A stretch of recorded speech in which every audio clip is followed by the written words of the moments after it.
Praise the Lord. Hallelujah. Thank you, Jesus. Thank you, Jesus. Hallelujah. நன்றி நன்றி நன்றி இயேசுவே. அப்பா மை துதிக்கிறோம் துதிக்கிறோம், மை ஸ்தோத்தரிக்கிறோம், மக்கு நன்றி செலுத்துகிறோம். Hallelujah. Hallelujah. Hallelujah. Thank you, Lord. Thank you, Jesus. Thank you, Jesus. இருந்தவரும் இருக்கிறவரும் வருகிறவருமாகிய சர்வ வல்லமையுள்ள தேவனே, அப்பா மை துதிக்கிறோம் துதிக்கிறோம், மை ஸ்தோத்தரிக்கிறோம், மக்கு நன்றி செலுத்துகிறோம். ஹalleluya ஹalleluya ஹalleluya. யோசனையில் பெரியவரே, ஹalleluya. அப்பா மை துதிக்கிறோம் மை துதிக்கிறோம், மை ஸ்தோத்தரிக்கிறோம் அப்பா. ஸ்தோத்திரம் அப்பா. நன்றி நன்றி நன்றி இயேசுவே. ஸ்தோத்திரம் அப்பா. துதிகளின் மத்தியில் வாசம் பண்ணுகிற தேவனே, அப்பா மக்கு ஸ்தோத்திரம் ஸ்தோத்திரம் ஸ்தோத்திரம். சர்வ வல்லமையுள்ள தேவனே, அப்பா மை துதிக்கிறோம் துதிக்கிறோம். கேருபீன்கள் சேராபீன்கள் போற்றிடும் பரிசுத்தமுள்ள தேவனே, அப்பா ஸ்தோத்திரம் ஸ்தோத்திரம். வானத்தையும் பூமியையும் அதிலுள்ள யாவற்றையும் சிருஷ்டித்த தேவனே, ஹalleluya ஹalleluya. உமக்கு நன்றி அப்பா நன்றி அப்பா. கர்த்தாவே, தேவர்களில் உமக்கு ஒப்பானவர் யாருமே இல்லை தகப்பனே. ஹalleluya. உம்மை உயர்த்துகிறோம், உம்மை துதிக்கிறோம், உம்மை ஸ்தோத்தரிக்கிறோம் ராஜா. உமக்கு நன்றி செலுத்துகிறோம். இந்த நாளை இந்த நேரத்தை உம்முடைய கரத்திலே கொடுக்கிறோம் அப்பா தகப்பனே. ஆராதனையின் துவக்கம் முதல் முடிவு வரையில் அப்பா உம்முடைய கரம், உம்முடைய கிருபை, உம்முடைய பிரசன்னம், உம்முடைய வழி நடத்துதல் எங்களோடு கூட இருக்கும்படியாய் ஜெபிக்கிறோம் தகப்பனே. அப்பா உம்முடைய கரத்திலே எங்களை அர்ப்பணிக்கிறோம் தகப்பனே. நீரே எங்களை ஆளுகை செய்வீராக. ஆவியானவரின் ஆளுகைக்குள்ளாக ஒப்பு கொடுக்கிறோம் தகப்பனே. அப்பா உம்முடைய பலத்த கரம் எங்களை ஆளுகை செய்யட்டும் தகப்பனே. அப்பா உம்முடைய அன்பின் கரம், உம்முடைய நேசக்கரம், அப்பா உம்முடைய பாசக்கரம் அப்பா எங்களை நடத்தட்டும் தகப்பனே. நீர் எங்களோடு பேசுவீராக தகப்பனே. ஹalleluya. உம்முடைய மகிமையின் மேகம் இந்த இடம் முழுவதையும் நிரப்பட்டும் தகப்பனே. சூழ்ந்து கொள்ளட்டும் அப்பா. நன்றி செலுத்துகிறோம் சுவாமி. நன்றி நன்றி நன்றி அப்பா. உம்மை நன்றியோடு துதிக்கிறோம் துதிக்கிறோம். என் சமூகம் உனக்கு முன்பாக செல்லும் என்று சொன்ன தேவன் எங்களுக்கு முன்பாக உம்முடைய சமூகத்தை அனுப்பி எல்லா கோணலானவைகளையும் செவ்வையாக்குகிற தேவன் நீர் ஒருவர் மாத்திரமே அப்பா. உமக்கு நன்றி செலுத்துகிறோம் நன்றி செலுத்துகிறோம் சுவாமி. அப்பா உம்மை நன்றியோடு துதிக்கிறோம் அப்பா. நன்றி இயேசுவே. அப்பா உன்னதமான தேவனே உம்மை துதிக்கிறோம். எங்கள் கண்மலையே, எங்கள் மீட்பரே, அப்பா எங்கள் துருகமே, எங்கள் கேடகமே, எங்கள் ரட்சிப்பே, எங்கள் உயர்ந்த கண்மலையே உம்மை நாங்கள் துதிக்கிறோம், உம்மை ஸ்தோத்தரிக்கிறோம், நன்றி செலுத்துகிறோம் அப்பா. நன்றி நன்றி நன்றி அப்பா. நன்றி இயேசுவே. துதிக்கு பாத்திரரே, கனத்திற்கு பாத்திரரே, மகிமைக்கு பாத்திரரே அப்பா. உம்மை துதிக்கிறோம் ராஜா, உம்மை ஸ்தோத்தரிக்கிறோம் தகப்பனே. நன்றி செலுத்துகிறோம் தகப்பனே. அப்பா இந்த ஸ்தலத்திலே ஏறெடுக்கப்படும் ஒவ்வொரு ஜெபங்களுக்கும் அப்பா உம்முடைய கண்கள் திறந்தவைகளும் உம்முடைய செவிகள் கேட்கிறவரைகளுமாய் இருக்கிறதே அப்பா. நன்றி செலுத்துகிறோம். நன்றி நன்றி இயேசு சுவாமி. ஸ்தோத்திரப்பா. உம்மை நன்றியோடு ஸ்தோத்தரிக்கிறோம்ப்பா. இந்த வருடத்தின் துவக்கம் முதல் அப்பா இந்த நாள் வரையிலும் நீர் எங்களை தாங்கினீரே அப்பா. நீர் எங்களை சுமந்தீரே அப்பா. நீர் எங்களை தப்புவித்தீரே தகப்பனே. நன்றி செலுத்துகிறோம் நன்றி செலுத்துகிறோம் தகப்பனே. ஹalleluya ஹalleluya ஹalleluya. தகப்பனே, உம்மை போல எங்களை நேசிக்க யாருமே இல்லை தகப்பனே. அப்பா நன்றி அப்பா. உம்முடைய விலையேற பெற்ற இரத்தத்தை நீர் எங்களுக்காக கொடுத்தீரே தகப்பனே. அப்பா உம்முடைய ஜீவனையே கொடுத்தீரே அப்பா. உமக்கு நன்றி செலுத்துகிறோம் சுவாமி. நன்றி நன்றி நன்றி இயேசு சுவாமி. உம்மை நன்றியோடு துதிக்கிறோம் துதிக்கிறோம், உம்மை ஸ்தோத்திரிக்கிறோம்ப்பா. நன்றி செலுத்துகிறோம்ப்பா. அந்த ஆராதனை நீரே பொறுப்பெடுத்து நடத்துவீராக தகப்பனே. முற்றிலுமாய் உம்முடைய கரத்திலே எங்களை தாழ்த்துகிறோம், அர்ப்பணிக்கிறோம் அப்பா. மீட்பர் இயேசுவின் நாமத்தினாலே ஜெபிக்கிறோம் எங்கள் ஜீவனுள்ள நல்ல பிதாவே. ஆமேன் ஆமேன் ஆமேன். தேங்க்யூ. கர்த்தருடைய நாமத்தை துதித்து நாம் ஒரு சில பாடல்களை பாடுவோம். ஹalleluya. Thank you Jesus. Thank you Jesus. முழு உள்ளத்தோடுமே நாங்கள் துதிக்கிறோம், முழு பலத்தோடுமே நாங்கள் ஆராதிக்கிறோம் ஆண்டவரே.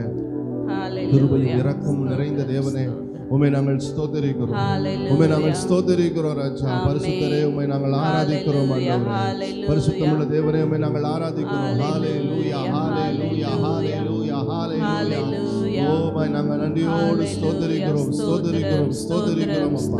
பரிசுத்தரே உம்மை நாங்கள் ஆராதிக்கிறோம். பரிசுத்தரே உம்மை நாங்கள் ஆராதிக்கிறோம் ஆராதிக்கிறோம் ஆராதிக்கிறோம் அப்பா. ஹalleluya ஹalleluya ஹalleluya ஆராதிக்கிறோம். நன்றி நன்றி நன்றி இயேசுவே உம்மை நாங்கள் நன்றியோடு ஆராதிக்கிறோம் ஆண்டவரே.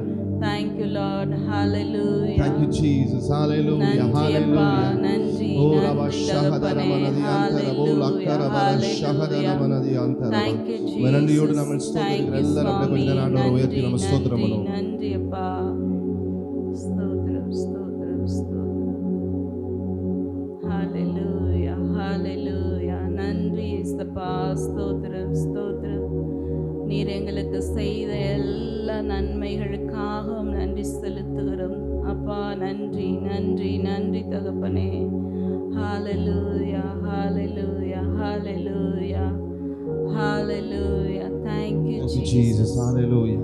Thank you Jesus. Hallelujah. Hallelujah. நன்றி அப்பா. நன்றி அப்பா. தகப்பனே நன்றி தகப்பனே நன்றி தகப்பனே நன்றி தகப்பனே. ஓ ஹalleluya ஹalleluya. மக்கு ஸ்தோத்திரங்களை ஏறெடுக்கிறோம் ஆண்டவரே. மக்கு துதி பலிகளை ஏறெடுக்கிறோம் அப்பா. ஓ மக்கு நன்றி பலிகளை நாங்கள் ஏறெடுக்கிறோம். ஸ்தோத்திரிக்கிறோம் ஸ்தோத்திரிக்கிறோம் ஸ்தோத்திரிக்கிறோம் ஸ்தோத்திரிக்கிறோம் ஸ்தோத்திரிக்கிறோம் ஆண்டவரே. ஓ ஹalleluya ஹalleluya ஹalleluya ஹalleluya. ஓ பரம தகப்பனே உமக்கு நன்றி. பரம தகப்பனே உமக்கு நன்றி. இரக்கமும் கிருபையும் நிறைந்த தேவனே உமக்கு நாங்கள் நன்றி செலுத்துகிறோம் ராஜா. ஹalleluya ஹalleluya. உம்முடைய கிருபைகள் மாறாததாய் இருக்கிறது ராஜா. ஓ உமக்கு நன்றி. ஓ உமக்கு நன்றி. ஓ உமக்கு நன்றி நன்றி நன்றி நன்றி நன்றி நன்றி நன்றி. ஸ்தோத்திரம் அப்பா ஸ்தோத்திரம் அப்பா ஸ்தோத்திரம் அப்பா. ஓ ஹalleluya ஹalleluya ஹalleluya. நன்றியோடு நாங்கள் துதிக்கிறோம் ஆண்டவரே. ஆண்டவரே நன்றி செலுத்துகிறோம் தகப்பனே. நன்றி செலுத்துகிறோம் ஆண்டவரே. ஸ்தோத்திரம் ஸ்தோத்திரம். Hallelujah. Oh hallelujah. Thank you Lord. உமக்கு நன்றி. ஓ உமக்கு நன்றி செலுத்துகிறோம் அப்பா. Hallelujah. வாரும் தூய ஆவியே, உம் பிரசன்னத்தை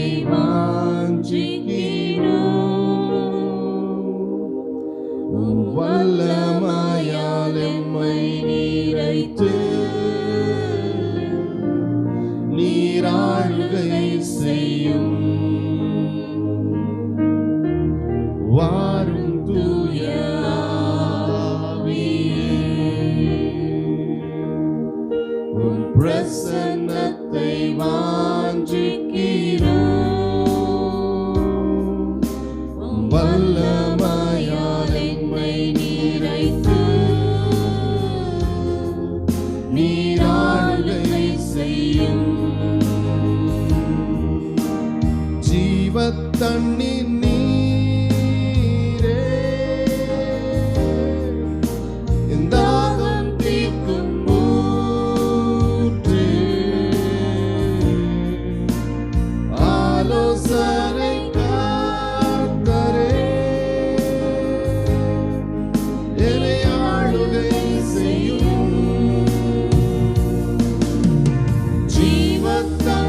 தேங்க்யூ ஜீசஸ். Thank you Lord. நன்றி நன்றி இயேசுவே. ஹalleluya. Thank you Jesus. துதிக்கு பாத்திரரே அப்பா உமக்கு ஸ்தோத்திரம் இயேசுவே. ஸ்தோத்திரம் ஸ்தோத்திரம் இயேசுவின் நாமத்தினாலே. ஹalleluya. ஆமென் ஆமென். Praise the Lord. ஹalleluya. கர்த்தருக்கு மகிமை உண்டாவதாக. இந்த நாளில் தேவன் பேசும்படியாக சொன்ன செய்தியின் தலைப்பு சரீரமாகிய மண்பாண்டம். ஒரு மனுஷனுக்கு ஆவி, ஆத்துமா, சரீரம், இது மூன்றும் கொண்டவன் ஒரு மனுஷன். சரிங்களா? சரீரம் மண்பாண்டமாக இருக்கிறது, ஆத்துமா தேவனுடைய பொக்கிஷமாக இருக்கிறது. நல்லா கவனிங்க, இது ரொம்ப முக்கியமான ஒரு செய்தி, நம்மை நாம் புரிந்து கொள்ளும் செய்தி. சரிங்களா? நம்ம யாராக இருக்கிறோம் என்பதை அறிந்து கொள்ளும் ஒரு செய்தி. இப்போ ஒரு தேங்காய் வாங்குறீங்க, அந்த தேங்காய் வாங்கிட்டு 20 ரூபாய்க்கு ஒரு தேங்காய் வாங்கினா அந்த தேங்காவை என்ன செய்கிறோம், உள்ளே இருக்க பருப்பை எடுத்துட்டு கொட்டாங்குச்சி அந்த தேங்காவோடைய ஓடை தூக்கி போட்டுடுறோம். அது மாதிரி தான் இந்த சரீரம் இருக்குது. தேவன் இந்த சரீரத்துக்குள்ளே தேவன் ஆவியையும் ஆத்துமாவையும் வைத்திருக்கிறார். நமக்கென்று ஒரு நாட்கள் ஆண்டவர் குறித்து வைத்திருக்கிறார். அந்த நாள் நேரம் வந்தவுடனே ஆவி, ஆத்துமா தேவனிடத்தில் அது செல்லுகிறது. இந்த சரீரமாகிய இந்த மண்பாண்டம், அதாவது தேங்காய் ஓடு மாதிரி, இதை தூக்கி எறிந்து விடுவார்கள். சரியா? இப்படி தான் மனுஷனுடைய வாழ்க்கை இருக்கிறது. நான் சொன்னேன், மனுஷன் ஆவி, ஆத்துமா, சரீரம் 3 கூறுகளை உடையவன் ஒரு மனிதன் என்று சொன்னேன். இந்த மனுஷன் நம்மளாம் மண்ணால் செய்யப்பட்ட மனுஷன். இந்த மனுஷனுக்குள் தேவன் ஒரு பொக்கிஷத்தை வைத்தார். தம்முடைய ஜீவ சுவாசத்தை அவன் மேல் ஊதினார். அவன் ஜீவ ஆத்மா ஆனான். சரிங்களா? 2 கொரிந்தியரின் புஸ்தகம் 4வது அதிகாரம் 6-7 வசனங்களை நாம் வாசிக்க கேட்கலாம். வாசிங்க. இருளிலிருந்து வெளிச்சத்தை பிரகாசிக்க சொன்ன தேவன், இருளிலிருந்து வெளிச்சத்தை பிரகாசிக்க சொன்ன தேவன் இயேசு கிறிஸ்துவின் முகத்திலுள்ள தமது மகிமையின் அறிவாகிய ஒளியை தோன்ற பண்ணும் பொருட்டாக எங்கள் இருதயங்களிலே பிரகாசித்தார். பாருங்க, இருளிலிருந்து வெளிச்சம் உண்டாக கடவது என்று சொன்ன அதே தேவன் தம்முடைய முகத்திலிருந்து பிரகாசிக்கிற இயேசு கிறிஸ்துவின் மேல் உள்ள அந்த அபிஷேகத்தின் வல்லமை, அந்த மகிமையான காரியம் நமக்குள்ளார அந்த மகிமையை கொடுத்திருக்கிறார். இந்த மகத்துவமுள்ள வல்லமை, இந்த மகத்துவமுள்ள வல்லமை சாதாரண வல்லமை கிடையாது. சரிங்களா? இந்த மகத்துவமான இந்த வல்லமை எங்களால் உண்டாயிராமல் அங்கே சீஷர்கள்ட்ட சொல்கிறாங்க. கொரிந்தியரில் பவுல் சொல்கிறாரு, இது எங்களாலெல்லாம் கிடையாது, எங்களை பார்க்காதீங்க, எங்களை கண்ணோக்கி பார்க்காதீங்க, ஆனால் இயேசு கிறிஸ்துவை நோக்கி பாருங்க. இது எங்களால் உண்டானதல்ல, தேவனால் உண்டாயிருக்கிறது என்று விளங்கும்படிக்கு இந்த பொக்கிஷத்தை மண்பாண்டத்தில் பெற்றிருக்கிறோம். எங்க பெற்றிருக்கிறோம்? அவருடைய வல்லமை, மகத்துவமான அந்த வல்லமையை தூக்கி எறியக்கூடிய இந்த சரீரத்தில் நாம் பெற்றிருக்கிறோம். சரிங்களா? அந்த வல்லமையை நம்ம பெற்றுக்கொண்டதின் நிமித்தமாகத்தான் ஆவி, ஆத்துமா அப்படியே உயிரடைகிறது. சரியா? பிரகாசிக்கிறது. நம்முடைய ஆவி, ஆத்மா பிரகாசிக்கிறதுக்கு காரணம் என்னன்னா, இயேசு கிறிஸ்துவின் உள்ள அந்த மகிமையான மகத்துவமான அந்த மகிமை இது நமக்குள் பிரகாசிக்கிறதுனால தான் நாம் இந்த உலகத்தில் ஜீவிக்கிறோம். தேவனோடு நடை போடுகிற ஒரு வாழ்க்கை வாழ வேண்டும் என்றால் நம்முடைய வார்த்தை ரொம்ப முக்கியமாக இருக்குது. சரிங்களா? நம்ம கவனிச்சு பாருங்க. இந்த சரீரத்துக்கு அழிந்து போகிற இந்த சரீரத்துக்கு நம்ம என்னென்ன சாப்பிட்றோம்? காலை டிஃபன், காலைல எந்திரிச்ச உடனேயே காஃபி, டீ, அப்புறம் ஏதாவது ஸ்நாக்ஸு, அப்புறம் காலையில் சாப்பாடு, மத்தியானம் சாப்பாடு, முடிஞ்சா சாயந்தரமும் சாப்பாடு, இல்லாட்டினா நைட்டும் சாப்பாடு, இடையில பப்ஸு, சிப்ஸு எல்லாம் சாப்பிட்றோம். சாப்பிட்றோமா இல்லையா? எதுக்கு? இந்த சரீரத்துக்கு. ஆனால் ஆவிக்குரிய சரீரத்திற்கு பைபிள் படிக்கிறதில்ல, ஜெபம் பண்ணுறதில்ல, வேதம் வாசிக்கணும். ஆவிக்குரிய மனிதன் வளர்ச்சி அடைவதற்கு முக்கியமான காரணம் என்னன்னா, முக்கியமான உணவு என்னன்னா வேத வார்த்தை, தேவனுடைய வார்த்தை. அடுத்தது ஜெபம், பரிசுத்த ஆவியானவருடைய ஐக்கியம். இந்த மூன்றுமே நம்முடைய ஆவிக்குரிய வாழ்க்கையிலே நம்மை உயிரடைய செய்கிறது. சரிங்களா? இன்றைக்கி நீங்கள் காலையிலேருந்து சாப்பிட்லின்னா எப்படி இருக்கும்? சரீரத்தில் சோர்ந்து போயிருக்கும். சரிங்களா? அப்படியே அசந்து போய் இருக்கும். இன்றைக்கி அதே போல் ஆவிக்குரிய அந்த சரீரத்திற்கு வேதம் வாசிக்காமல், ஜெபம் பண்ணாமல் இன்றைக்கி எல்லா பேரும் சோர்ந்து போயில்ல. சில பேருடைய ஆத்துமா கோமால கிடக்கு. சாப்பாடே போடாமல், தேவனுடைய வார்த்தையே வசனிக்காமல், வாசிக்காமல், ஜெபம் பண்ணாமல் இப்படியே நம்ம வாழ்க்கையை ஓட்டிக்கிட்டே இருக்கோம். ஒவ்வொரு நாளும் நம்முடைய சரீரத்திற்கு எப்படி இந்த உணவு தேவையோ அதே போல தான் ஆவிக்குரிய மனுஷனுக்கும் உணவு தேவை. உணவு தேவையாக இருக்கிறது. சரி, எரேமியா 15:16 வாசிங்க. எரேமியா என்ன சொல்கிறார் பாருங்க. ஆத்துமாவுக்கு உணவு என்னவா இருக்கிறது? தேவனுடைய வார்த்தை. தேவனுடைய வார்த்தையாக இருக்கிறது. வாசிங்க.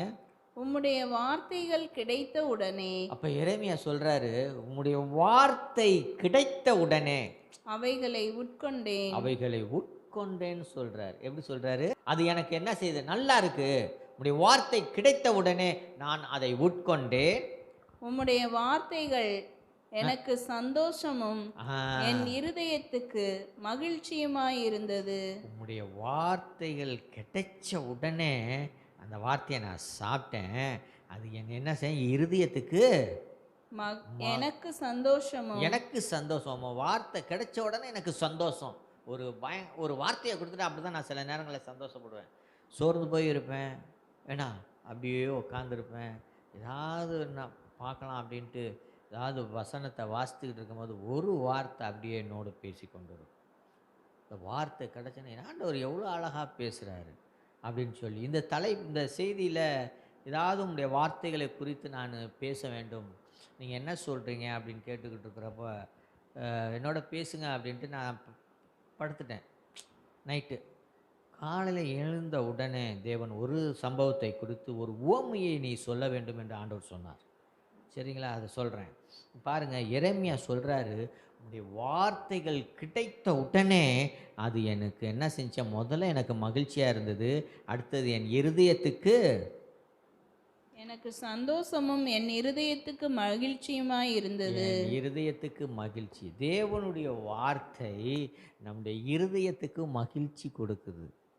யாராவது சரிங்களா சந்தோஷமாக இல்லை துக்கத்தில் இருந்தாங்கன்னா தேவனுடைய வசனத்தை வாசிக்கும் பொழுது அவர்களுடைய இருதயம் களிகூற ஆரம்பிக்கும்.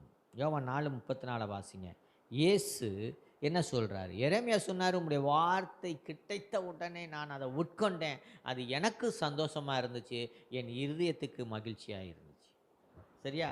இயேசு கிறிஸ்து என்ன சொல்கிறார் பாருங்கள். அவருக்கு தேவனுடைய வார்த்தை, அவருக்கு இயேசு கிறிஸ்துவுக்கு அது எப்படி போஜனமாக இருந்தது அதை பார்ப்போம். இயேசு அவர்களை நோக்கி, இயேசு தம்முடைய சீசர்கள்லாம் நோக்கி சொல்கிறாரு. என்ன சொல்கிறாரு? நான் என்னை அனுப்பினவருடைய சித்தத்தின்படி செய்து, நான் என்னை அனுப்பினவருடைய சித்தத்தை செய்து அவருடைய கிரியையை முடிப்பதே, அவருடைய கிரியையை முடிப்பதே என்னுடைய போஜனமாய் இருக்கிறது, என்னுடைய போஜனமாய் இருக்கிறது. சரிங்களா? இப்போ பாருங்க, இப்போ என்னைய இந்த இடத்துல தேவன் ஆராதனை செய்ய அனுப்பினார். சரிங்களா? அப்போ இந்த இடத்துல தேவனுடைய சித்தத்தை செய்வது தான் நமக்கு அது போஜனமாக இருக்கிறது. உங்கள் வாழ்க்கையிலே தேவன் தீர்மானித்திருக்கிற ஒவ்வொரு காரியத்தையும் நிறைவேற்றுவதே உங்களுக்கு போஜனமாய் இருக்க வேண்டும். அதுதான் போஜனம். அந்த காரியத்தை நிறைவேற்றவில்லை என்றால் உங்களுக்கு சாப்பாடு கிடையாது. சரியா? அப்படிதான் சொல்றாரு. நான் என்னை அனுப்பினவருடைய சித்தத்தை செய்து அவருடைய கிரியைகளை முடிப்பதே என்னுடைய போஜனமாய் இருக்கிறது. அப்போ இயேசு கிறிஸ்து சொல்றாரு, அப்போ பிதா என்னெல்லாம் சொல்றாரோ அந்த காரியத்தெல்லாம் நான் செய்து முடிக்கணும். அதுதான் எனக்கு போஜனமாக இருக்குது, அது எனக்கு உணவாக இருக்குது, அது எனக்கு சாப்பாடாக இருக்குது. அப்போ தேவனுடைய வார்த்தை நம்முடைய வாழ்க்கையில் எவ்வளவு முக்கியமாக இருக்கிறது. தேவனுடைய வார்த்தையை நாம் எப்படி உட்கொள்ள வேண்டும்? சரிங்களா? இயேசு கிறிஸ்து வார்த்தையை குறித்து என்ன சொல்லுகிறார்? சில உவமைகளை ஆண்டவர் சொல்லுகிறார். மத்தேயு 13:3-8 வசனங்களை வாசிங்க. அப்போ தேவனுடைய வார்த்தை ஒரு விதையை ஒப்பிட்டு இங்கே இயேசு கிறிஸ்து சொல்லுகிறதை நாம் பார்க்கலாம். வாசிங்க. அவர் அநேக விசேஷங்களை உவமைகளாக அவர்களுக்கு சொன்னார். பாருங்க, சீசர்களுக்கு உவமைகளை, அநேக உவமைகளை சீசர்களுக்கு இயேசு கிறிஸ்து சொல்லி கொடுத்தார். அதெல்லாம் புரிஞ்சு கொள்ளணும் அப்படின்னு சொல்லிட்டு உவமைகளா சொல்றாரு, மறைச்சி சொல்றாரு. என்ன சொல்றாரு? அப்ப தேவனுடைய வார்த்தையை குறித்து சீசர்களுக்கு என்ன சொல்றாரு? வாசிங்க. கேளுங்கள், கேளுங்கள், விதைக்கிறவன் ஒருவன் விதைக்க புறப்பட்டான். பாருங்க, ஒருத்தன் இருக்கான், இயேசு கிறிஸ்து சொல்கிற ஒருத்தன் இருக்கான். ஒரு ஜோல்னா பையை மாற்றிட்டு அதில் என்ன நிறைய விதையை போட்டுட்டு என்ன செய்கிறான்? பையுளுக்கு விதையை வச்சுட்டு இப்படி நடந்து போகிறான் ஜோல்னா பையில். அவன் கற்பனை பண்ணி பார்த்துக்கங்க. இப்போ ஒருத்தன் பையில் விதையை எடுத்துகிட்டு போகிறத கற்பனை பண்ணி பார்த்துக்கங்க. அவன் விதைக்கையில் சில விதை வழியருகே விழுந்தது. அப்படின்னா அந்த பையில் லைட்டாக ஓட்டை விழுந்துருச்சு. எப்படி விழுந்துருச்சு சொல்லுங்க? அந்த பையில் ஓட்டை விழுந்துருச்சு. அந்த ஓட்டை விழுந்த பையில் விதையை போட்டு எடுத்துகிட்டு போயிட்டான். நடந்து போயிட்டு இருக்கான். பறவைகள் வந்து அதை பட்சித்து போட்டது. பாருங்க, இப்போ நடந்து போயிட்டு இருக்கான். நான்லாம் சில நேரத்தில் வண்டியில் போகும்போது லாரியில் அரிசி கொண்டு போவாங்க, பார்த்துருக்கீங்களா? அப்போ கீழே அப்படியே சிந்திட்டு போவோம். அதை வந்து என்ன செய்யும்னா இந்த பறவைகள் வந்து கொத்தி சாப்பிட்டுட்டு போயிடும். எப்படி? கொத்தி சாப்பிட்டுட்டு போவோம், பார்த்துருக்கோம் ரோட்டில். சரிங்களா? அந்த மாதிரி சில விதை வந்து என்ன செஞ்சிச்சு, அவன் போயிட்டு இருக்கிறப்ப அந்த ஓட்டை வழியாக வந்த வசனம், அந்த விதை கீழே கொட்டிக்கிட்டு இருக்கு. அந்த விதைகளை மேலே அப்படியே இருக்கும். பறவைகள் வந்து அதை சாப்பிட்டுட்டு போயிடும். சரியா? சில விதை அதிக மண்ணில்லாத கற்பாறை இடங்களில் விழுந்தது. அவன் ஏறி போகிறான், கரடு முன்னான பாறைகளில் ஏறி போகும்போது அங்கே அந்த விதை கொட்டுது. சரிங்களா? கொட்டி போகும்போது அந்த பாறைகள் இடுக்குகளில் அது சில விதை மாட்டிக்கிட்டு முளைக்குது. மண் ஆழமாய் இராததினாலே அது சீக்கிரமாய் முளைத்தது. டக்குன்னு அந்த இது முளைச்சிருது. விதை மேலே இருக்கிறதுனால சீக்கிரம் அது என்ன செய்தான்? வளர்ந்துருது. வெயில் ஏறின போதோ தீந்து போய் வேறில்லாமல் உலர்ந்து போயிற்று. சில விதை முள்ளுள்ள இடங்களில் விழுந்தது. முள் வளர்ந்து அதை நெருக்கி போட்டது. சில விதையோ நல்ல நிலத்தில் விழுந்து சிலது 100ஆகவும் சிலது 60ஆகவும் சிலது 30ஆகவும் பலன் தந்தது. பாருங்க, இப்போ நீங்கள் போயிட்டு இருக்கீங்க, ஒரு இடத்துக்கு சாதாரணமாக போயிட்டு இருக்கீங்க, தேவனுடைய வசனம் கேட்கும். அப்பா எவ்வளோ அழகாக இருக்குது, வழியழகே விழுந்த விதை. யதார்த்தமாக ஒரு இடத்துக்கு போவீங்க, அங்கே தேவனுடைய வார்த்தை நமக்கு கிடைக்கும். அதை உட்கொள்றீங்க, வச்சுருக்கீங்க, மறந்துடுவீங்க. அதை என்ன செய்யலாம்? அந்த விதையை நம்ம உள்ளத்தில் இல்லாதபடிக்கு பிசாசானவன் என்ன செய்வான்? அதை எடுத்து போட்டுருவான். சரிங்களா? அதுக்கப்புறம் விளக்கம்லாம் ஆண்டவர் இயேசு கிறிஸ்து சொல்லுவார். அதையும் வாசித்துருங்க.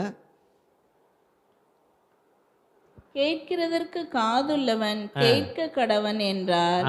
அப்பொழுது சீசர்கள் அவரிடத்தில் வந்து, ஏன் அவர்களோட உவமைகளாக பேசுகிறீர் என்று கேட்டார்கள். கேட்குறாங்க, ஏன் உவமையாக பேசுறீங்க அப்படின்னு. அப்போ இயேசு கிறிஸ்து சில விளக்கத்தை கொடுக்குறார். வழியழகே விழுந்த விதை, கட்பாறையில் விழுந்த விதை, முள்செடிகளில் விழுந்த விதை. சில நேரங்களில் நம்ம வசனத்தை படிக்கிறோம், வசனத்தை மேலே உறுதியாக இருப்போம். ஆனால் பிரச்சனை, போராட்டம் வந்தோடனே வசனத்தை விட்டுருவோம். பிரச்சனையை பார்ப்போம். இப்படி தான் மனுஷனுடைய வாழ்க்கை இருக்கிறது. ஆனால் நம்மளுடைய வாழ்க்கையிலே தேவனுடைய வசனம் 30ஆகவும் 60ஆகவும் 100ஆகவும் செயல்பட வேண்டுமென்றால் எந்த சூழ்நிலை வந்தாலும் நாம் தேவனுடைய வார்த்தையின் மேல் அசையாத நம்பிக்கை உள்ளவர்களாய் இருக்க வேண்டும். ஓசியா 10:12 வாசிங்க. ஓசியா என்ன சொல்றாரு பாருங்க இந்த விதையை வச்சு. ஓசியா 10:12.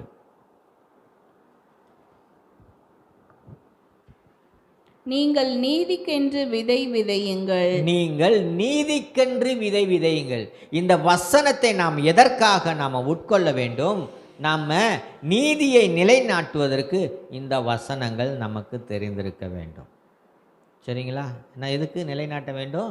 இந்த விதை வாசிங்க. அதை நீதிக்கென்று விதை விதையுங்கள், தயவு கொத்ததாய் அறுப்பு அருங்கள். தயவு கொத்ததாய் அறுப்பு. நமக்கு தயவுக்கு நம்ம தயவு அறுவடை செய்யணும்னா தேவனுடைய வசனத்தை நாம் நீதிக்கென்று விதைக்க வேண்டும். நம்முடைய உள்ளத்தில் விதைக்க வேண்டும். அதை வாசித்து முடிச்சிருங்க. உங்கள் தரிசு நிலத்தை பண்படுத்துங்கள். இந்த தரிசு நிலம் எதுக்குமே பிரயோஜனப்படாமல் இந்த உள்ளத்தை இந்த இருதயத்தை நம்ம என்ன செய்யணுமா? பதப்படுத்தணும். எதற்கு? தேவனுடைய வசனத்தை நாம் விதைப்பதற்கு. இந்த தரிசு நிலம் நல்லா பொய் பிராடு பல தேவனுடைய வார்த்தைக்கு விரோதமாக இருக்கிற எல்லா விதமான அந்த தரிசு நிலமாக இருக்கிற அந்த காரியங்களெல்லாம் ஒதுக்கிட்டு தேவனுடைய வசனத்தை நாம் விதைக்க வேண்டும். அப்புறம் கர்த்தர் வந்து உங்கள் மேல் நீதியை வரிசிக்க பண்ண மட்டும் அவரை தேட காலமாய் இருக்கிறது. சரி, ஓகே. அப்போ யோசியால சொல்கிறாரு, நீங்கள் நீதிக்கென்று விதையை விதைக்க வேண்டும். சரிங்களா? தயவுக்காய் நம்ம என்ன அறுவடை செய்ய வேண்டும் என்று சொல்கிறார். நம்ம இப்போ தேவனுடைய வசனத்தை தேவனுடைய வார்த்தையை விதையாக நம்ம பார்த்தோம். நம்முடைய நமக்கு ஆவி ஆத்மா உயிர் அடைவதற்கு தேவனுடைய வார்த்தை தான். அந்த வார்த்தையை விட்டால் அப்புறம் ஒன்றுமே கிடைக்கும், அவ்வளோதான். அது ஆவி ஆத்மா உயிர் பெறாது. தேவனுடைய வார்த்தை ஜீவனும் வல்லமை உள்ளதாயும் இருபுறமும் கருக்குள்ளப்பட்டதாயும் இருக்கிறது. அப்போ தேவனுடைய வார்த்தை ஜீவனாய் இருக்கும் பொழுது அந்த வார்த்தையை நாம் உட்கொள்ளும் பொழுது நமக்கு அந்த ஜீவன் உண்டாயிருக்கிறது. சரி, தேவனுடைய வார்த்தையை நாம் இப்பொழுது ஜீவனாய் பார்த்தோம், போஜனமாய் பார்த்தோம். சரிங்களா? விதையாய் பார்த்தோம். ஆனால் பணம் ஒரு விதையாய் இருக்கிறது. பணம் ஒரு விதையாய் இருக்கிறது. பாருங்கள், எல்லா தீமைக்கும் பணம் ஒரு வேராக இருக்குது. அப்போ அது விதையாக இருந்தால் தான் அது வேராக இருக்கும். சரிங்களா? வாசிக்கலாம். 1 தீமோத்தேயு 6:10 வாசிங்க. சொல்லிவிட்டு நான் முடிக்கிறேன். ஒரு 5 நிமிஷத்தில் முடிச்சிடலாம். 1 தீமோத்தேயு 6:10 வாசிங்க.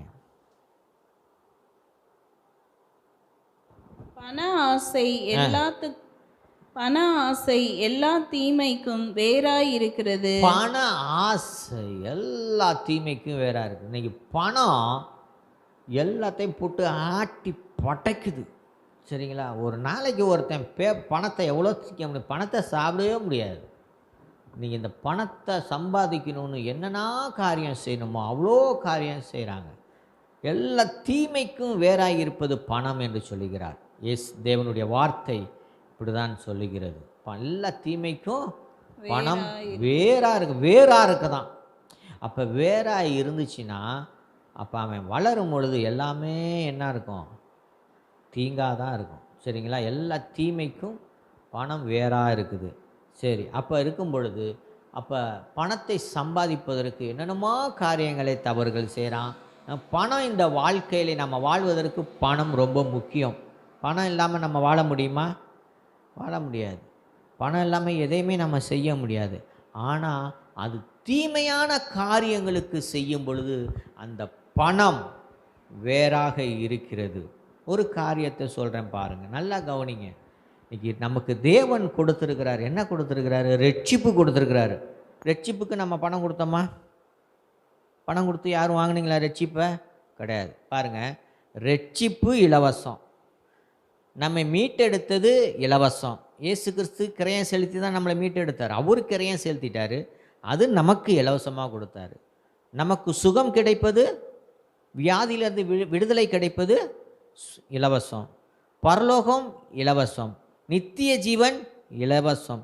பாருங்க, இவையெல்லாம் இலவசமாக பெற்றோம். நித்தியமாய் நாம் வாழ்வதற்கு கிடைக்கப்பட்ட எல்லாமே இலவசமாக நம்ம பெற்றிருக்கோம். சரிங்களா? இலவசமாக நமக்கு கிடைச்சிருக்கு. ஆனால் ஒரு மனுஷன் பாவம் செய்யணும்னா, நரகத்துக்கு போகணும்னா அவன் காசு செலவு பண்ணணும். குடிப்பதற்கு அவனுக்கு பணம் தேவை.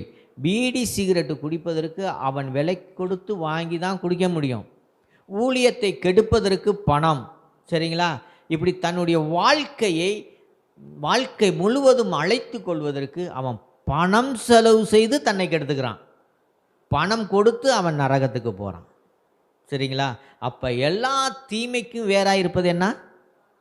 பணம். எல்லா தீமைக்கும் வேறாக இருக்குதுன்னா அப்போ தீமையான காரியங்களுக்கு அவன் விலை கொடுத்து வாங்குகிறான். பரலோகத்திற்கு போகிறதுக்கு எல்லாம் இலவசமாய் தேவன் நமக்கு கொடுத்துருக்கிறாய், ஆனால் அதை பெற்றுக்கொள்ள மாட்டேங்கிறான். ஒருவருடைய வாழ்க்கையை நிர்மூலமாக்கிய ஒரு சம்பவம். அனனியா சப்பீராள், அவள் தன்னுடைய சொத்தை தான் விற்றாங்க. அவங்களுக்கு சொந்தமானதை தான் விற்றாங்க. அதில் எந்தவித மாற்று கருத்தும் இல்லை. ஏன்னா அவங்க என்ன செஞ்சாங்க? சொத்தை விற்று பணம் வந்த உடனே பேராசையில் ஒரு பகுதியை எடுத்து வச்சுக்கிட்டாங்க. அவங்க சொத்தை தான் விற்றாங்க. ஆனால் உங்கள் சொத்து உங்கள்கிட்ட தான் இருக்கும். ஆனால் தேவனுக்குன்னு அதை நியமிக்கப்பட்ட பிறகு அதை எதுவுமே அது மேலே கை வைக்கவே கூடாது. அந்த வசனத்தை வாசிங்க. அப்போஸ்தலர் 5வது அதிகாரம் 1வது வசனம். அனனியா என்னும் பேருள்ள ஒருவனும், அனனியா என்னும் பேருள்ள ஒருவன், அவனுடைய மனைவியாகிய சப்பீராலும், சப்பீரால் 2 பேரும் எலும்பும் சதையும் ரெண்டும் ஒன்றா இணைஞ்சிருச்சு. அப்போ அவங்க 2 பேரும் சேர்ந்து ஒரு காரியத்தை செய்கிறாங்க. என்னன்னு பார்ப்போம். தங்கள் காணியாட்சியை விற்றார்கள். அவங்களுக்கு இருந்த ஒரு சொத்தை என்ன செஞ்சாங்க? விற்றாங்க. அவங்களுக்கு உண்ட ப்ராப்பர்ட்டி, அவங்க ப்ராப்பர்ட்டி தான், யாரும் இல்லைன்னு சொல்லலை. சரியா? அதை தான் விற்றாங்க. தன் மனைவி அறிய அவன் கிரயத்திலே ஒரு பங்கை வஞ்சித்து வைத்து, அவன் என்ன சொல்கிறாங்க? 2 பேரும் சேர்ந்து, கணவனும் மனைவி 2 பேரும் சேர்ந்து தேவனுக்கென்று ஒதுக்கிய, தேவனுக்கென்று நியமித்த அந்த பகுதியை அவங்க என்ன செஞ்சாங்க? ஒரு பகுதியை தனக்கென்று வஞ்சித்து வைத்து. அது என்ன வஞ்சித்து வச்சாங்களா? எவ்வளோ மோசமானது பார்த்தீங்களா? வஞ்சித்து வைக்கிறதுனா திருடுறது இல்லையா? ஏமாற்றி வச்சுக்கிறது, தனக்குன்னு ஏமாற்றி வச்சுக்கிறது. அவங்களுக்கு சொந்தமானது தான். நம்ம எந்த ஒரு காரியம் செய்யும் பொழுது கரெக்டாக ஒரு தடவைக்கு 100 தடவை நம்ம யோசனை பண்ணி செய்யணும். தேவனுடைய காரியத்தில் அப்படி தான் இருக்கணும். சரிங்களா? அடுத்தது, ஒரு பங்கை கொண்டு வந்து அப்போஸ்தலருடைய பாதத்திலே வைத்தான். அப்போஸ்தலருடைய பாதத்தில் கொண்டாந்து வச்சாங்க. பேதுரு அவனை நோக்கி, அனனியாவே, நிலத்தின் கிரயத்தில் ஒரு பங்கை வஞ்சித்து வைத்து பரிசுத்த ஆவியினிடத்தில் பொய் சொல்லும்படி சாத்தான் உன் இருதயத்தை நிரப்பினதென்ன? அப்ப தேவனுக்கென்று கொடுக்கப்பட்டதை அதை தடை செய்வதற்கு அவங்க உள்ளத்தை ஏவியது என்ன? சாத்தான் அவங்க உள்ளத்தை ஏவினதினாலே தேவனுக்குரியதை பிடுங்கும்படி, மறைத்து வைத்து கொள்ளும்படி, வஞ்சிக்கும்படி அவனுடைய இருதயத்தை ஏவினது பிசாசு. சாத்தான் தான் ஏவி வச்சிருக்கிறான். சரியா? இது அவ்வளோத்தையும் ஏன் கொடுக்குற? அவ்வளோத்தையும் ஏன் இப்படியா கொடுக்கணுமா? நம்ம தானே விற்றோம், நமக்கு உண்டானது தானே, நம்ம ஏன் கொடுக்கணும்? அதை எடுத்துரு, ஒரு பகுதி எடுத்து வை. நமக்கு செலவு 1000 செலவு இருக்குது. அவருக்கு என்ன தெரியும்? அப்போஸ்தலருக்கு என்ன தெரியும்? பேதுருக்கு என்ன தெரியும்?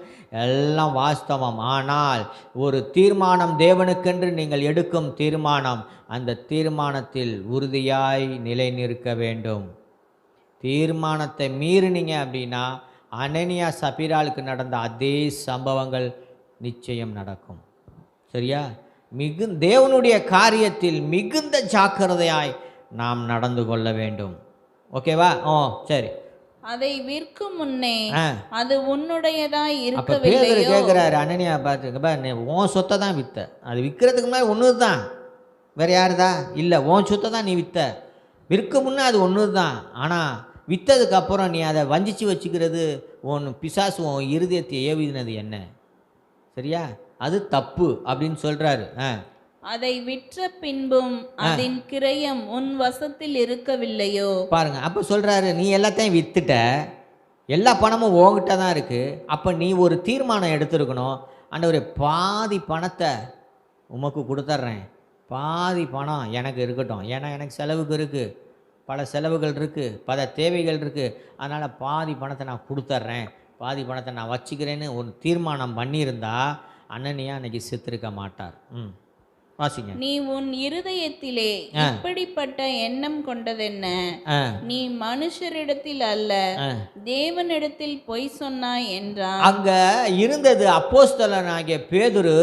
ஆனா பேதுரு சொல்லும் பொழுது, நீ என்கிட்ட பொய் சொல்லல, நீ தேவனுக்கிட்ட பொய் சொன்ன. ஒவ்வொரு ஊழியக்காரனையும் தேவனுடைய சாயலாய் மக்கள் பார்க்க வேண்டும். ஏன்னா அவர்களுக்குள்ளார இருப்பது தேவனுடைய குமாரனுடைய சாயல் உள்ளுக்கு இருக்கிறாங்க. நான் எல்லாரையும் சொல்லவில்லை, உண்மையாய் நடக்கிறவர்களை நான் சொல்லுகிறேன். சரிங்களா? உண்மையும் முத்தமாய் நடக்கிற ஊழியக்காரர்களுக்கு குறித்து தான் நான் இன்றைக்கு பேசிக்கொண்டு இருக்கிறேன். இன்றைக்கு அநேக ஊழியக்காரர்கள் உண்மையும் உத்தமமாக எவ்வளவோ பாடுகளின் மத்தியிலையும் இன்றைக்கு ஊழியம் செய்து கொண்டிருக்கிறார்கள், வைராக்கியமாய் இருந்து கொண்டிருக்கிறார்கள். ஏன்னா அப்போ ஒரு தேவனுடைய ஊழியக்காரர்களுக்குள்ளே தேவனுடைய குமாரனுடைய சாயல் இருக்கும் பொழுது நீங்கள் ஊழியக்காரன்கிட்ட பேசலை, தேவனிடத்தில் நீங்கள் பேசுகிறீங்க. அப்போ பேதுரு சொல்கிறாரு, நீ நீ என்ன செய்ய, என்கிட்ட சொல்லலை, தேவனுக்கு விரோதமாய் நீ பொய் சொன்னாய். அனனியா இந்த வார்த்தைகளை கேட்கவே விழுந்து ஜீவனை விட்டான். விழுந்து ஜீவனை விட்டானா? சரிங்களா? கீழே விழுந்த உடனே ஜீவனை விட்டார். செத்தது தெரியாமல் அங்கே அழகு ராணியாய் சுந்தரியாய் அவர் மனைவி சப்பிராள் வராள். அடைய ஜிகு ஜிகு ஜிகுன்னு. ஏன்னா நாங்கள் இயேசு கிறிஸ்துக்கு நாங்கள் ஆராதனை, நாங்கள் இயேசு கிறிஸ்துக்கு நாங்கள் காணிக்க கொடுக்க போகிறோன்ட்டு நல்லா ஃபுல் மேக்கப் பண்ணிவிட்டு நல்லா அழகாக அப்படி ஜிங்கு ஜிங்கு நல்ல சால்வேன் அப்படி போட்டு நான் கல்யாண பொண்ணு மாதிரி இங்கே அலங்கரித்து அப்படியே வந்து நிற்கிறாங்க. பேதுரு இங்கே பேதுரு பார்த்துக்கிட்டு இருக்காரு. அப்படியே வந்து நிற்கும் பொழுது கேட்குறா, உன் புருஷன் செத்தது தெரியாமல் நீ வந்துக்கிட்டு இருக்கியம்மா, கொஞ்ச நேரத்தில் என்ன நடக்க போகுது? அப்போ அதே வார்த்தைகளையா சப்பிராள்கிட்ட கேட்குறா. அப்போ ரெண்டு பேரும் ஒருமனப்படுறாங்க. எதை? பாதத்தில் தேவனுக்கென்று நியமிக்கப்பட்ட அந்த ப்ராப்பர்ட்டியில் கை வச்சதுக்கு ரெண்டு பேரும் ஒருமனப்படுறாங்க. சரியா? தேவனுக்குன்னு நியமிக்கப்பட்ட அந்த ப்ராப்பர்ட்டியில் ரெண்டு பேரும் ஒருமனப்பட்டதுனால கர்த்தர் அவர் ரெண்டு பேரையும் அடித்தார். அப்போ பணம் ஒரு குடும்பத்தை சீரழித்தது. தேவனுக்குரியதை தேவனுக்கென்று கொடுக்காமல் வஞ்சித்து வச்சதுனால கர்த்தர் அடித்தார். ஜீவனை விட்டாங்க. கர்த்தர் அடிக்கலை, அவங்களே ஜீவனை விட்டாங்க. மான மரியாதை போச்சு. சரிங்களா? அந்த மாதிரி இறந்து போனார்கள். அன்றைக்கு தேவனுடைய வசனம் நம்முடைய வாழ்க்கையிலே ஜீவனை கொடுக்கிறது, பணம் ஜீவனை இழக்க செய்கிறது. சரிங்களா? நம்ம பணத்தில் ரொம்ப ஜாக்கிரதையாக இருக்கணும். காணிக்க வரல, ரொம்ப சந்தோஷம். வர காணிக்கையில் கரெக்டாக நம்ம செலவு செய்யணும். ஓகேவா? நான் காணிக்கை எடுத்து செலவு பண்ணுறத கூட நான் சில நேரம் வந்து தேவையே எனக்கு காசு இருக்காது, ஆனால் காணிக்கையில் எடுத்து தான் செலவு பண்ணணும்னு ஒரு சந்தர்ப்பம் இருக்கும். அதுலேருந்து ஒரு 100 ரூபா எடுப்பேன், யோசனை பண்ணுவேன். ஏன்னா அவர் தான் சொல்லுவார், ஊழியத்தினால் பிழைப்பு உண்டு, ஊழியத்தினால் பிழைப்பு உண்டு, நான் சாப்பிட்லாம் எடுத்துக்கோ அப்படின்னாரு. சரிங்களா? யார்ட்டையும் கடன் வாங்காமல் ஆண்டவர்கிட்ட வாங்கி சாப்பிட்றோம். அப்படி சில வேளைங்களில் அப்படி நடக்கும். சரி, கர்த்தர் நல்லவராக இருக்கிறார், நம்முடைய வாழ்க்கையை வழி நடத்துகிறவராக இருக்கிறார். தேவனுடைய வசனத்தை டெய்லி உட்கொள்ளுங்க. நம்ம 3 வேளைக்கு 6 வேளை சாப்பிட்றோம், ஆனால் வசனத்தை ஒரு வேளைனாச்சு கரைச்சி குடிங்க. அவசரமாக இருந்தால் அதை புளிஞ்சினாச்சு என்ன செய்வீங்க? சட்டியில் போட்டு தண்ணியை ஊற்றி கரைச்சி எப்படி குடிப்பீங்களோ? பாப்பா சிரிக்குது மக, என்ன அப்படி கரைச்சி குடிப்பீங்களோ அதுபோல் தேவனுடைய வசனத்தை கரைச்சி குடிங்க. உங்களுக்கு ஜீவனும் தீர்க்காயுசுமாய் இருக்கும். ஆமென். கர்த்தர் நம்மை ஆசீர்வதிப்பார். கர்த்தருடைய உடன்படிக்கைக்கு நம்ம செல்வோம். கர்த்தருடைய பந்திக்கு நம்ம ஒவ்வொருவரும் ஆயத்தமாவோம். எங்களை நேசிக்கிற நல்ல பிதாவே, இந்த ஆராதனைக்காக உமக்கு நன்றி. இந்த ஆராதனையிலே ஆண்டவரே உம்முடைய புதிய உடன்படிக்கையை நாங்கள் நிறைவேற்றுகிறோம். நன்றி ராஜா, நன்றியோடு உம்மை ஸ்தோத்தரிக்கிறேன். இந்த ஆண்டவரே நீங்கள் மரிப்பதற்கு முன்பாக ஒரு உடன்படிக்கையை ஏற்படுத்தி கொடுத்தீங்க. இந்த ஆராதனையிலே நாங்கள் அந்த உடன்படிக்கையை நிறைவேற்றுகிறோம்.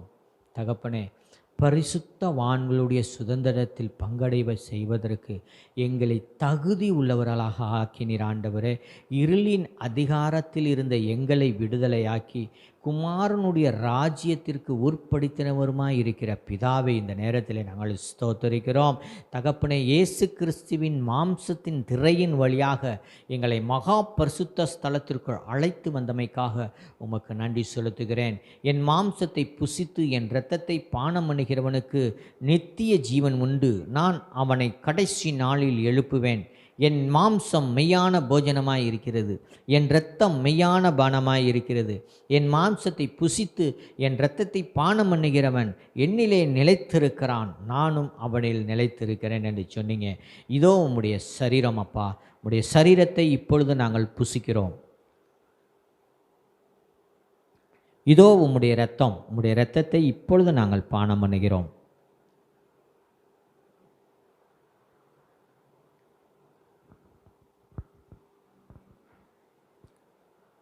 நாம் அப்படியே கண்களை மூடி ஜெபிப்போம்.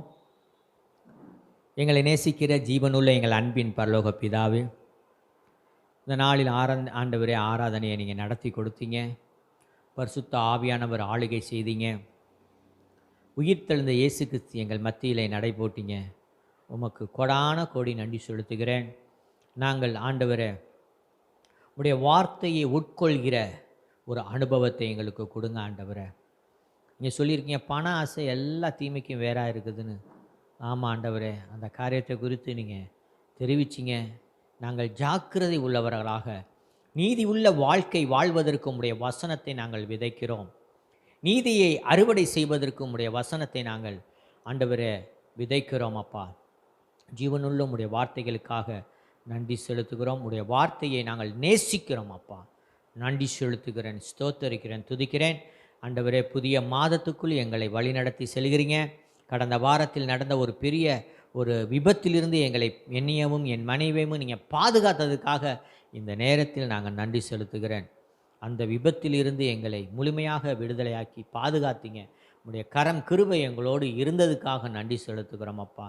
நன்றியோடு ஸ்தோத்தரிக்கிறோம். இந்த நேரத்தில் நாங்கள் நன்றி உள்ளவர்களாக உங்களுடைய சமூகத்தில் நாங்கள் நிற்கிறோம். உங்களுக்கு கொடான கோடி நன்றி ஆண்டவரே. கடந்த வருகிற மாதத்திலும் எங்களை வழிநடத்துங்க. புதிய மாதத்திற்காய் ஸ்தோத்திரம், நன்றி செலுத்துகிறேன். உடைய கரம் கிருபை இருக்கட்டும். அன்பு சகோதரிக்காய் நான் செபிக்கிறேன். உடைய கரம் கிருபை இருக்கட்டும். அவர்கள் எல்லா தீங்குக்கும் விலக்கி பாதுகாக்கும்படியாக செபிக்கிறேன். கையின் பிரயாசங்களை ஆசீர்வதிக்கிறோம். ஆண்டவர் நல்ல பேலன்ஸ், சுகம், ஆரோக்கியத்தை கட்டளையிடுங்க. செவிலின் காய் செபிக்கிறேன். உடைய கரம் கிருபை இருக்கட்டும். மகளை நீங்கள் வழிநடத்தி ஆலயத்திற்கு அழைத்து வரும்படியாக நாங்கள் செபிக்கிறோம். ஆண்டவரே, உண்மையுள்ள அன்பு ஆண்டவர் மேல் வைக்க கிருபை செய்யும்படியாக செபிக்கிறோம். உடைய நேசிக்க கிருபை செய்யுங்க. ஆராதனைக்கு வழிநடத்தி கடந்து வர கிருபை செய்யுங்க. ஆசீர்வதிங்க, வழிநடத்துங்க. உங்கள் சகோதரின் குடும்பத்தையும் ஆசீர்வதிக்கிறோம். வந்த ஒவ்வொருவரையும் ஆசீர்வதிக்கிறோம்ப்பா. உடைய கரம் கிருபை இருக்கட்டும். என்னை உடைய கரத்தில் ஒப்பு கொடுக்குறோம்ப்பா. உடைய இரத்த கோட்டைகளும் எங்களை மூடி மறைக்கிறோம். உடைய இரத்தத்தின் வல்லமை எங்களை பாதுகாக்கட்டும். உடைய இரத்தத்திற்காக எங்களுக்காக கிரயம் செலுத்தி எங்களை மீட்டெடுத்த உடைய இரத்தத்திற்காய் நன்றி செலுத்துகிறோம். கொடான கோடி நன்றி செலுத்துகிறோம். 7 சபைகள் மத்தியில் உலாவுகிற இயேசு கிறிஸ்துவின் நாமத்தில் செபிக்கிறேன் எங்கள் ஜீவனுள்ள நல்ல பிதாவே, ஆமென், ஆமென். என் ஆத்மாவே கர்த்தரை ஸ்தோத்திரி, என் முழு உள்ளமே அவருடைய பரிசுத்த நாமத்தை ஸ்தோத்திரி. என் ஆத்மாவே கர்த்தரை ஸ்தோத்திரி, கர்த்தர் செய்த சகல உபகாரங்களை மறவாதே. ஆமென், ஆமென். நம்முடைய கர்த்தராகிய இயேசு கிறிஸ்துவின் கிருபையும் பிதாவாகிய தேவனுடைய அன்பும் பரிசுத்த ஆவியானவருடைய அந்யோன்ய ஐக்கியம் நம் அனைவரோடும் கூட இருப்பதாக. ஆமென், ஆமென். ஹல்லேலூயா, ஹல்லேலூயா.